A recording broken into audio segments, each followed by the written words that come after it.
বর্ষ শেষ এবং নতুন বছরের শুভ সূচনা। এর সন্ধিক্ষণে দাঁড়িয়ে একটি কবিতা ভীষণভাবে মনে পড়ল। কবি জীবনানন্দ দাশের লেখা কবিতা বর্ষ আবাহন।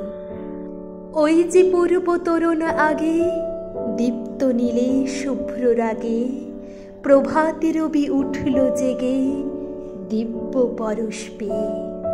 নাই গগনে মেঘের ছায়া, যেন স্বচ্ছ স্বর্গ কায়া, ভুবন ভরা মুক্ত মায়া, মুগ্ধ হৃদয় যে।